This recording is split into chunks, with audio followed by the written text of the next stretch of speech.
Bonjour, c'est Jules Lavie pour Code Source, le podcast d'actualité du Parisien. Le confinement a été compliqué pour de nombreux couples. Si l'on en croit un sondage IFOP, 1 sur 10 voudrait prendre aujourd'hui ses distances.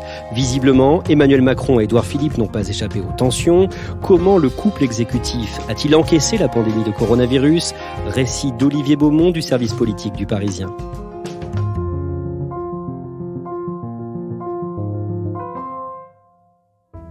Il y a un peu plus d'1 an et demi, le 10 octobre 2018, en plein remaniement, Édouard Philippe fait une sortie remarquée à l'Assemblée nationale pendant la séance des questions au gouvernement. Olivier Beaumont, décrivez-nous cette scène. Quelques semaines auparavant, Gérard Collomb et Nicolas Hulot avaient quitté le gouvernement et Édouard Philippe avait même assurer l'intérim au ministère de l'Intérieur en attendant un remaniement et un nouveau ministre de l'Intérieur et également un nouveau ministre de la Transition écologique. Un remaniement qui tarde à venir à tel point qu'on commence à se poser des questions. Qu'est-ce qu'il se passe au plus haut sommet de l'État ? N'y aura-t-il pas des tensions d'ailleurs entre Édouard Philippe et Emmanuel Macron ? Face à ces rumeurs, Édouard Philippe va répondre dans l'hémicycle en ayant cette formule. Personne ne mettra le début du commencement de la moitié d'une feuille de papier à cigarette entre le président de la République et le Premier ministre. C'est une expression qu'avait déjà employé un certain Alain Juppé en 2012. C'est le mentor en politique d'Édouard Philippe. Il avait employé cette formule pour démentir également toute tension avec le président de l'époque, un certain Nicolas Sarkozy. Emmanuel Macron avait nommé Édouard Philippe le 15 mai 2017. Pourquoi ce choix ? Emmanuel Macron, il faut se souvenir que le soir de sa victoire, c'est tout le paysage politique français qui est bousculé et il y a ce fameux nouveau monde, il faut reconstruire la vie politique et il y a cette main tendue que Emmanuel Macron fait auprès d'Édouard Philippe. Il faut savoir qu'il ne se connaissait pas du tout, c'est un juppéiste et puis c'est vrai que sur le fond, en tout cas, il y a des vraies lignes de convergence, y compris dans le programme très pro-libéral aussi que Emmanuel Macron avait défendu pendant la campagne présidentielle, un programme qui en certains points correspondait aussi beaucoup à celui qu'Alain Juppé avait défendu pendant la campagne pour la primaire de la droite. Et donc, qu'est-ce qu'il aime chez Édouard Philippe, Emmanuel Macron ? Philippe, il est issu du Conseil d'État, il y a une rigueur et puis aussi une complicité. Macron est très vite aussi séduit, il faut le dire, par l'intelligence d'Édouard Philippe. Chaque semaine, le lundi, à l'heure du déjeuner, le président de la République reçoit le Premier ministre à l'Élysée pour déjeuner. Jamais il n'y a d'écho, personne ne sait en fait ce qui se dit dans ces déjeuners, donc c'est une vraie relation de confiance. En tout cas, Édouard Philippe ne va jamais rapporter la nature de ses échanges avec le président, mais c'est quelque chose de très précieux pour Emmanuel Macron et c'est vraiment une relation faite de confiance et de loyauté. Olivier Beaumont, on va revenir avec vous sur la gestion de la crise du coronavirus par Emmanuel Macron et Édouard Philippe.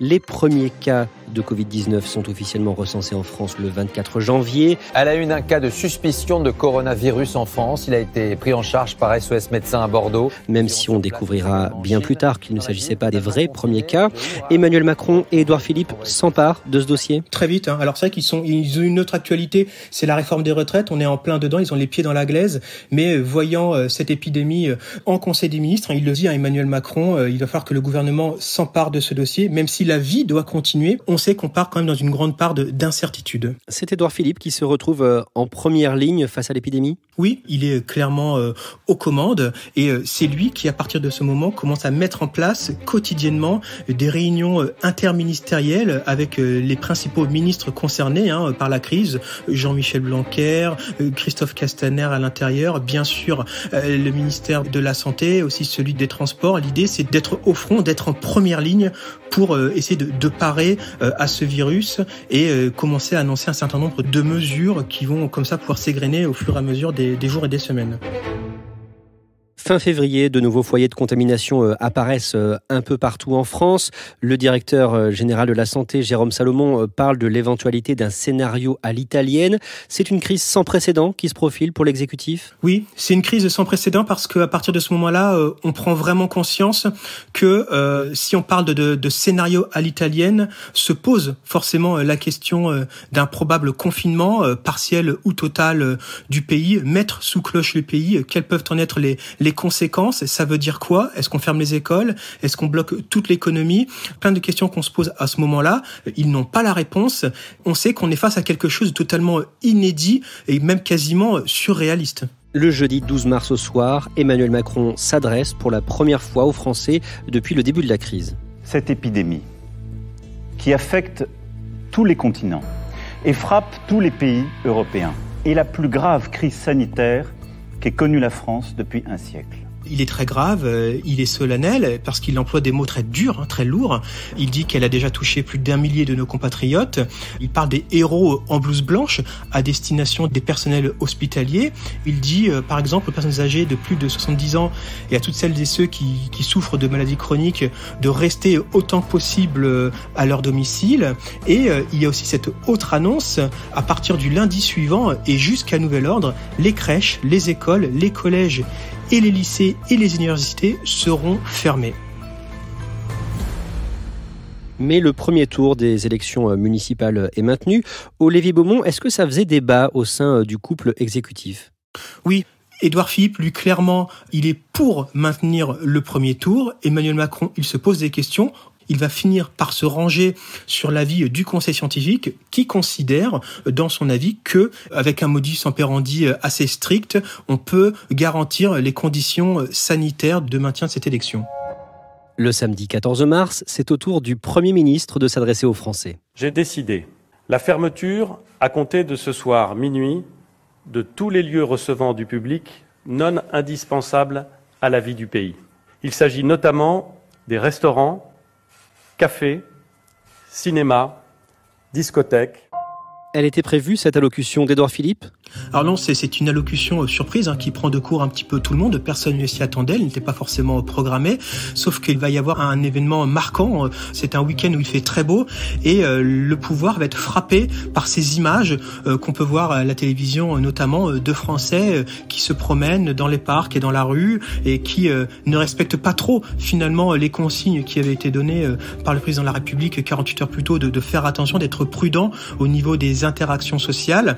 Et donc, Édouard Philippe va décider de prendre une mesure très drastique pour commencer à confiner comme ça un peu plus le peuple français après déjà les annonces de fermeture des établissements scolaires qui doivent débuter le lundi suivant. En revanche, Édouard Philippe est clair sur l'autre question qu'on peut se poser.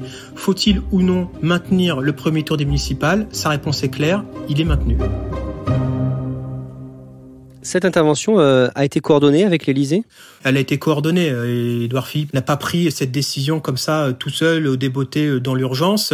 Elle prend l'opinion française à rebours et elle surprend tout le monde. Mais non, c'est une décision qui est faite vraiment en concertation à ce moment-là avec le président de la République. Le lundi 16 mars à 20h, Emmanuel Macron fait sa deuxième allocution télévisée en moins de 5 jours et annonce le confinement du pays. Une allocution qui est encore plus grave et encore plus solennelle. Il a ces fameux mots qu'il va employer qui vont beaucoup marquer l'opinion. Nous sommes en guerre. Il va d'ailleurs le marteler plusieurs fois, à 6 reprises dans son discours, et il prend cette mesure inédite. Il va confiner le pays pendant 15 jours au minimum. Le lendemain, c'est une ancienne membre du gouvernement qui va critiquer la gestion de la crise d'Emmanuel Macron et d'Édouard Philippe.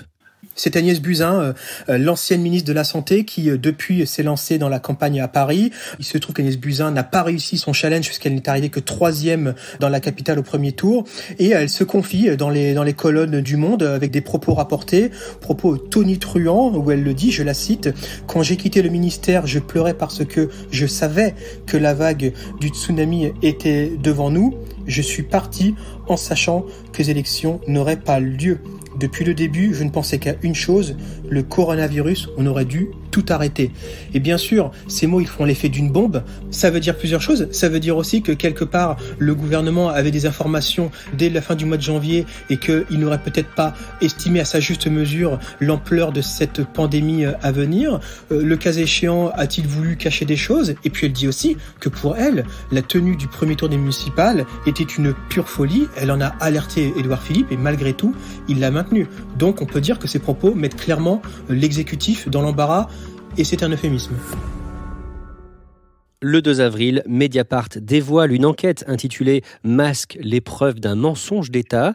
Cette affaire des masques, c'est ce qui va cristalliser les critiques à l'encontre de l'exécutif ?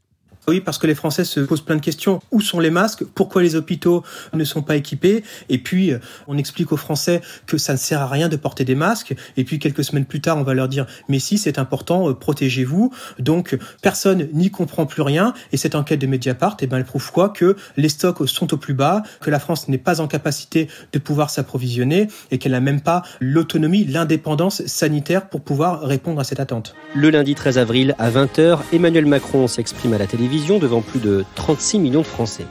Oui, une allocution qui est très attendue parce que ça fait déjà un mois quasiment que les Français sont confinés, que le pays est sous cloche, que l'économie est à l'arrêt. Et pour la première fois, effectivement, Emmanuel Macron va esquisser un mea culpa. Comme tous les pays du monde, nous avons manqué de blouses, de gants, de gel hydroalcoolique. Nous n'avons pas pu distribuer autant de masques que nous l'aurions voulu pour nos soignants. Et la nouveauté de cette allocution, c'est que le chef de l'État prend une décision. Il annonce que le 11 mai, le pays commencera son déconfinement. Pourtant, le lendemain soir, Jérôme Salomon, le directeur général de la Santé, annonce pendant son point presse que le nombre de morts a encore augmenté avec 762 décès en seulement 24 heures, un record depuis le début de l'épidémie. L'exécutif maintient le cap du 11 mai ? Oui, parce que dans les prévisions des épidémiologistes et des virologues, on voit que là, on est au niveau plateau en fait de l'épidémie et que la courbe, dans les jours et les semaines qui vont venir, elle risque de retomber si tout le monde continue de maintenir les gestes barrières essentiels. Et malgré tout, il y a aussi cette pression que met clairement Emmanuel Macron. Il faut que le pays reprenne pour deux raisons essentielles. Il y a la question de l'école, auquel lui, il est très sensible. L'école à distance, c'est très compliqué pour un certain nombre d'enfants. Et puis aussi parce que la France n'a pas les moyens, clairement, niveau économique et financier, de pouvoir prolonger encore ce confinement. Il faut que le pays reparte. Déconfiner le pays à partir du 11 mai, est-ce que c'était une décision commune entre Emmanuel Macron et Édouard Philippe ? En tout cas, c'est une décision qui va prendre de court l'ensemble du gouvernement, puisque j'en veux pour preuve que quand il fait cette allocution, les membres du gouvernement sont avisés que seulement un quart d'heure avant son expression. Et donc, les ministres découvrent quasiment en direct les annonces présidentielles. Le lundi 27 avril, Olivier Beaumont, vous écrivez avec Nathalie Chuc un article dans Le Parisien intitulé « Déconfinement, friction au sein du couple Macron-Philippe ». Qu'est-ce qui les divise à ce moment-là ? Ce qui se passe, c'est que le gouvernement il est clairement sous pression. Emmanuel Macron a mis la barre haute avec cette date du 11 mai qui a pris tout le monde de court. Clairement, les ministres n'endorment plus. Le Premier ministre a une pression maximale sur les épaules parce que c'est à lui qu'Emmanuel Macron demande de mettre en œuvre l'organisation du plan de déconfinement. Et donc, au début, Édouard Philippe avait pensé communiquer là-dessus début mai. Et donc, Édouard Philippe, il décide d'accélérer parce que on voit bien que les Français, ils en ont marre d'attendre pour avoir des réponses concrètes à ce plan, notamment par rapport au fait que l'école puisse reprendre ou pas. Et donc, Édouard Philippe, il décide le lendemain, le mardi 28 avril, de présenter à l'Assemblée nationale ce plan de déconfinement, plan et annonce qui seront suivis d'un vote dans l'hémicycle. Et là, sur cette question du vote des députés, dans la foulée, Emmanuel Macron et Édouard Philippe ne sont pas du tout d'accord. Oui, parce que lorsqu'Édouard Philippe il prend cette décision, très vite Emmanuel Macron il a des remontées de nombreux parlementaires sur son téléphone qui dénoncent la méthode, ils trouvent que ça va trop vite, qu'on ne peut pas voter un plan qu'on découvre quelques minutes auparavant dans une allocution. C'est un autre hiatus au sein du couple exécutif, avec ce sentiment aussi que l'Union nationale est en train de voler en éclats. Et ces tensions entre le chef du gouvernement et le président de la République vont éclater au grand jour. Oui, parce que Emmanuel Macron il va prendre une décision inédite au moins dans l'histoire de ce quinquennat, c'est-à-dire que lui-même, il va se mettre à envoyer des messages directement à l'attention de certains journalistes pour faire comprendre que lui, il n'est pas d'accord avec cette décision de faire un vote tout de suite après l'allocution et que lui pensait raisonnable aussi de reporter au minimum de 24 heures ou de 48 heures ce vote de manière à ce que les oppositions puissent elles aussi bien digérer ce discours et elles aussi pouvoir, pourquoi pas, faire des contre-annonces à ce plan de déconfinement. Plan de déconfinement qui est dévoilé donc le mardi 28 avril à l'Assemblée par Édouard Philippe. Et pour justifier cette mesure de déconfinement, il utilise des mots très forts. Nous sentons que l'arrêt prolongé de la production de pans entiers de notre économie présenterait pour le pays non pas seulement l'inconvénient pénible du confinement, mais en vérité celui bien plus terrible du risque de l'écroulement. Écroulement, pourquoi ? Parce que on ne peut plus attendre. Il met clairement le pays face à ses responsabilités et il justifie le fait de déconfiner par le fait que le pays n'a plus les moyens d'attendre et que s'il continuait, ce serait toute l'économie et tout le tissu social qui s'en écroulerait. Et il en profite pour régler ses comptes. Il en profite aussi au passage parce qu'Édouard Philippe, il est très critiqué pendant cette séquence, notamment sur la gestion de crise et aussi sur la communication gouvernementale. Et donc, il en profite pour répondre, je le cite, aux commentateurs. Ça s'adresse aux journalistes, aux éditorialistes, mais aussi aux membres de l'opposition, aux députés, à ces commentateurs donc, qui sont passés, là je le cite à nouveau, du café du commerce à certains plateaux de télévision en parlant de réseaux pas très sociaux, mais colériques. Édouard Philippe en profite aussi pour justifier le changement de doctrine, notamment sur le port du masque, en disant que les scientifiques ont évolué et qu'ils disent qu'aujourd'hui, il est préférable de porter les masques dans de nombreuses circonstances. Donc là aussi, ça lui permet de se justifier sur les atermoiements précédents de l'exécutif sur la question très sensible du port du masque. Le dimanche 3 mai, le Sénat annonce qu'il va lancer une commission d'enquête sur la gestion de la crise. C'est une annonce qui n'est pas très surprenante. On sait que l'Assemblée nationale avait déjà fait savoir via l'opposition qu'il y avait une demande de création d'une commission d'enquête. C'est pas forcément une bonne nouvelle pour l'exécutif puisque le Sénat il est majoritairement à droite aujourd'hui, donc il est tenu par l'opposition. On peut s'attendre à une commission d'enquête qui sera pas forcément tendre avec l'exécutif à l'heure où les comptes vont commencer à être réclamés pour le pouvoir. Le lundi 4 mai, Édouard Philippe est devant les sénateurs pour présenter son plan de déconfinement, plan voté par l'Assemblée, mais qui est rejeté par les sénateurs. C'est pas vraiment une surprise. Très logiquement, la droite rejette le plan de sortie de confinement qui est proposé par le Premier ministre. Il le rejette aussi pourquoi ? Parce que parallèlement, il y a la prorogation de l'état d'urgence sanitaire qui est adopté, prolongement de 2 mois de cet état d'urgence qui est reconduit jusqu'au 23 juillet. Et là-dessus, les oppositions sont contre. Autant ils avaient quasiment voté d'un seul homme la première fois le 23 février parce que le contexte s'y prêtait. C'était un contexte d'urgence et il fallait répondre à cette crise et puis au confinement. Autant là, les oppositions considèrent que en cherchant à prolonger de 2 mois supplémentaires cet état d'urgence sanitaire, la majorité cherche à installer de fait un régime d'exception qui n'a pas lieu d'être. Le mardi 5 mai au matin, Emmanuel Macron se rend dans une école de Poissy, en région parisienne, pour rassurer élus, parents et enseignants avant la reprise des cours progressives à partir du 11 mai. Et dans une interview, il en profite pour lancer une nouvelle pique à son Premier ministre. Une semaine seulement après les premières tensions, Emmanuel Macron va à nouveau semer le doute dans sa relation avec Édouard Philippe, puisque il va prendre clairement du champ avec le mot d'écroulement qu'avait prononcé Édouard Philippe une semaine plus tôt dans l'hémicycle, en disant cette phrase. Non, ce n'est pas ces grands mots. Manière de dire que lui n'aurait jamais employé ces termes-là. Olivier Beaumont, le 15 mai, Emmanuel Macron et Édouard Philippe fêtent leurs 3 ans de collaboration à la tête de l'État. Et pourtant, aujourd'hui, il y a des rumeurs de départ d'Édouard Philippe. Alors c'est vrai que depuis le début du quinquennat, à plusieurs reprises, on a fait état de ces rumeurs qui étaient fondées avant même, d'ailleurs, que l'épidémie ne commence. Souvenez-vous, pendant la réforme des retraites, d'aucuns disaient que, à l'issue des élections municipales, s'il était réélu au Havre, Édouard Philippe pourrait très bien retourner au Havre et donc quitter le gouvernement. Une chose est sûre, c'est qu'Emmanuel Macron, qui parle maintenant dans ses allocutions du monde d'après, de cette capacité à pouvoir se réinventer, lui compris, il laisse entendre que les 2 années qui lui restent d'ici 2022 vont être profondément bousculées, qu'il va y avoir une recomposition, y compris de la vie politique. Est-ce que Édouard Philippe est dans l'équation politique d'Emmanuel Macron aujourd'hui ? C'est la question qui se pose. Et en même temps, j'ai aussi envie de vous citer un précédent du quinquennat Sarkozy, qui a été plusieurs fois jalonné de tensions avec son Premier ministre François Fillon, dont on a dit à plusieurs reprises qu'il risquait de prendre la sortie. Au final, l'histoire retiendra qu'il a fait tout le quinquennat aux côtés de Nicolas Sarkozy.